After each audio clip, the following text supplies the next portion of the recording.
Let's be honest, a little wild. It's something every living creature shares sex.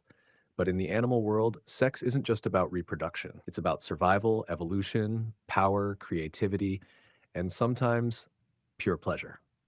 So buckle up, because what you're about to hear about the sex lives of animals is going to blow your mind. Let's start with the basic question. Why is sex even important? At its core, sex is nature's way of ensuring that life continues. Through reproduction, species pass on their genes, creating new life that carries the traits of the parents. But here's where it gets interesting. Sex also allows for genetic diversity. That means every new offspring is slightly different from the parents.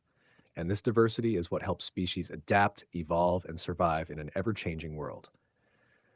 Now imagine if animals just cloned themselves. Sure, it's faster, but it also means if a disease or disaster hits, the entire species could be wiped out. Diversity created through sex is nature's insurance policy against extinction. But how animals approach sex? That's where things get really fascinating. Let's dive into the deep sea first. Meet the anglerfish. In the pitch black depths of the ocean, male anglerfish are tiny compared to females. Once the male finds a female, which is rare in the vast ocean, he bites onto her body and never lets go. Over time, he physically fuses with her, becoming part of her body, just a tiny lump that produces sperm when needed. Talk about being attached for life. Now, if that sounds extreme, wait till you hear about the praying mantis. For mantises, sex is literally a life and death situation. The male approaches the female, knowing full well he might get his head bitten off during or after mating. Why? Because the female needs extra protein to nourish her eggs. It's brutal, yet in a weird way, it's about giving life to the next generation. On the opposite end of the spectrum, you've got dolphins, the social butterflies of the sea. Dolphins don't just have sex for reproduction, they do it for fun, for social bonding, and even to resolve conflicts within their groups. Some scientists even suggest that dolphins might experience pleasure in ways similar to humans. That's right. In the dolphin world, sex is as much about connection as it is about creation. But let's talk about something even weirder, the world of snails. Some snails have a unique ritual called the love dart. Before mating, one snail literally stabs its partner with a sharp mucus covered dart made of calcium. As painful as that sounds, the dart contains hormones that increase the snail's chances of reproductive success. Love hurts, quite literally.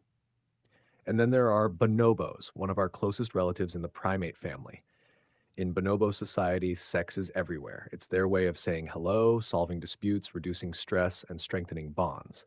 Instead of fighting over resources, bonobos make love, often and with a variety of partners. It's peaceful, it's social, and yes, sometimes a bit scandalous. But sex isn't just about mating. Sometimes it's about creativity and attraction. Take the bowerbird, for instance. The male bowerbird builds elaborate, decorated structures called bowers, filled with colorful objects like berries, flowers, and even bits of plastic or glass. The better and more artistic the display, the more likely he is to attract a mate. It's like nature's very own art competition where love is the grand prize. And then we have seahorses, who completely flip the script. In the seahorse world, it's the male who gets pregnant. The female transfers her eggs into a special pouch on the male's belly, where he fertilizes and carries them until they hatch. It's a beautiful example of shared responsibility, and perhaps something humans could learn from.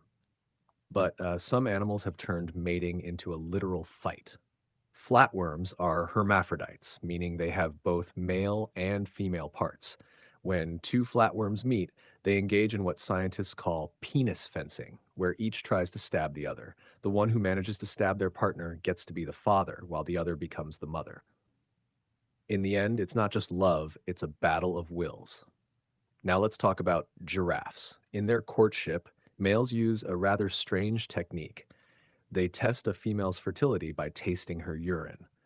Yes, it sounds gross to us, but it's nature's way of ensuring timing is just right. Once the male knows the female is fertile, he proceeds with a gentle and graceful courtship. Even spiders have their own risky love lives. Garden spiders, for example, have a dangerous mating process because the females are much larger and often cannibalistic. To avoid being eaten, male spiders sometimes bring wrapped gifts, like an insect, to distract the female long enough to mate safely. It's romantic in a creepy way. And sometimes animals have sex that doesn't even involve a partner.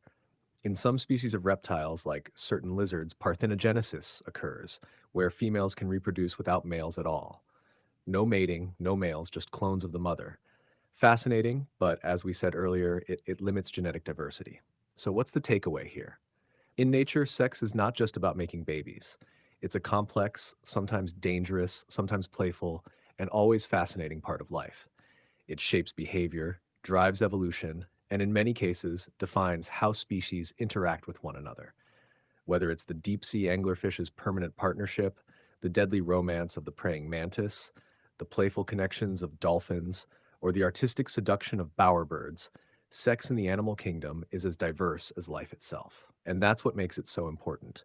It's not just a biological need, it's a survival strategy, a social bond, a creative expression, and a force that shapes life on Earth. So the next time you think of the animal world, remember, beneath the fur, feathers, or scales, there's a whole lot of love, or at least a lot of fascinating mating.